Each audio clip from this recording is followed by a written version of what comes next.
Bismillahirrahmanirrahim. Assalamualaikum warahmatullahi wabarakatuh. Anak-anakku sekalian, kelas 5 yang guru sayangi dan banggakan, hari ini kita akan belajar tentang tema 1, subtema 2, pembelajaran 2. Anak-anak menyiapkan buku paket dan buku tulis serta alat tulisnya.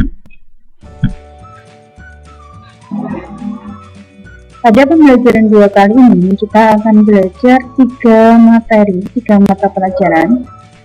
Yang pertama, yaitu kita akan belajar IPA tentang alat gerak dan fungsinya.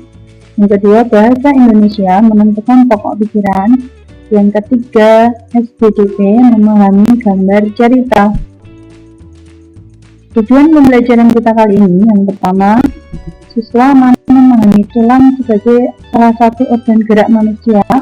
Yang kedua, siswa mampu mengolah informasi dari bacaan dan menentukan ide pokok.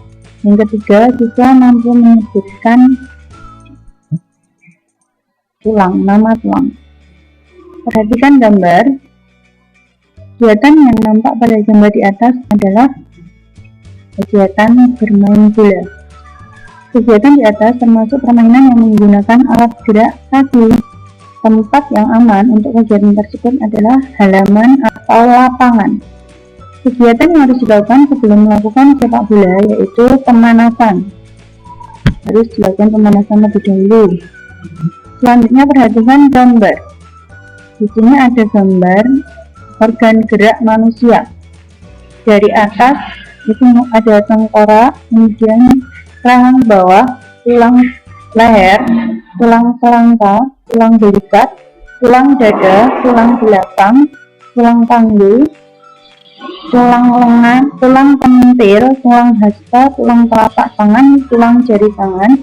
Kemudian di alat gerak kaki itu ada tulang paha, tulang betis, tulang tempurung lutut, dan lain-lain. Selanjutnya untuk tulang pada lengan manusia itu kalian hubungkan antara gambar dan nama tulangnya berdasarkan gambar yang di atas tadi. Sekarang tulang pada kaki manusia juga kalian pasangkan antara gambar dan nama tulangnya berdasarkan gambar yang tadi sebelumnya. Dikerjakan di buku paket. Nah, kalau sekarang ini ada nama-nama tulang dari tulang lengan dan tulang kaki. Tulis di buku tulis atau buku paket. Yang pertama, tulang lengan atas, fungsinya sebagai tempat menempel otot utama. Tulang hasta untuk memutar pergelangan tangan. Tulang penempil untuk menggerakkan tangan bagian bawah, dan seterusnya. Bisa kalian tulis nama tulang bagian atas atau tulang lengan dan tulang kaki beserta fungsinya ini di buku tulis.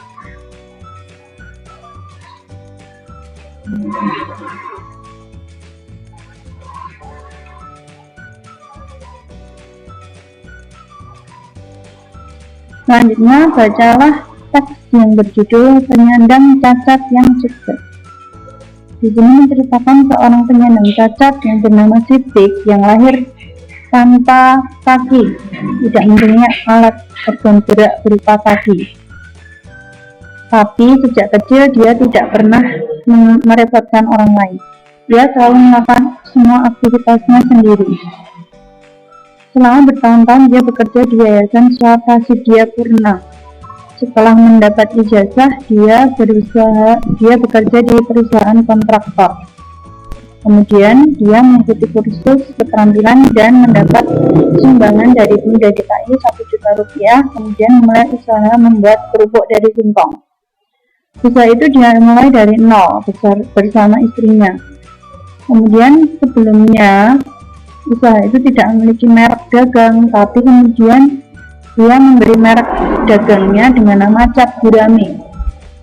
Kemudian sampai saat ini dia termasuk seorang pengusaha lokal, seorang pengusaha yang sukses, dan ia mendapat sumbangan sebuah sepeda motor. Karena ia tidak mempunyai alat organ gerak berupa kaki, maka ia berusaha memodifikasi motornya agar ia bisa mengendarainya. dengan pantang menyerah ya desain motornya dan bisa ia gunakan untuk membantu menyebarkan pemasaran produknya ke koperasi dan warung-warung di pelosok ibu kota. Dari hasil usahanya itu, ia mengantongi keuntungan sekitar 1-2 juta rupiah per bulan.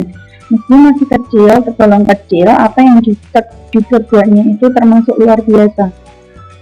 Dengan keadaan terbatas, ia mampu menjadi entrepreneur sejati. Maka, untuk itu kita sebagai orang yang lengkap, sempurna fisik kita tidak boleh mudah menyerah. Kita harus selalu berusaha, tidak boleh mudah menyerah, tidak boleh mudah putus asa. Itu yang bisa kita pelajari dari kisah Sidik tadi. Asik sekali ya aktivitas membaca itu anak-anak, apalagi jika membaca sebuah buku secara menyeluruh. Dalam buku itu ada cover buku atau sampul buku. Cover atau sampul merupakan cerminan dari seluruh isi buku. Unsur-unsur pada cover yaitu judul. Ada judul, 2 kalimat penjelas judul, 3 nama penulis, 4 identitas penerbit, 5 gambar yang menarik, 6 sinopsis isi buku pada sisi belakang, 7 terdapat identitas buku pada punggung buku. Berikut ini adalah contoh cover. Kamu lihat di bukumu yang di rumah itu di bagian belakang dan depannya itu ada unsur-unsur cover di dalamnya. Nah, itu kita akan latihan membuat cover. Untuk pembelajaran 2 kali ini kita akhiri dulu. Wassalamualaikum warahmatullahi wabarakatuh.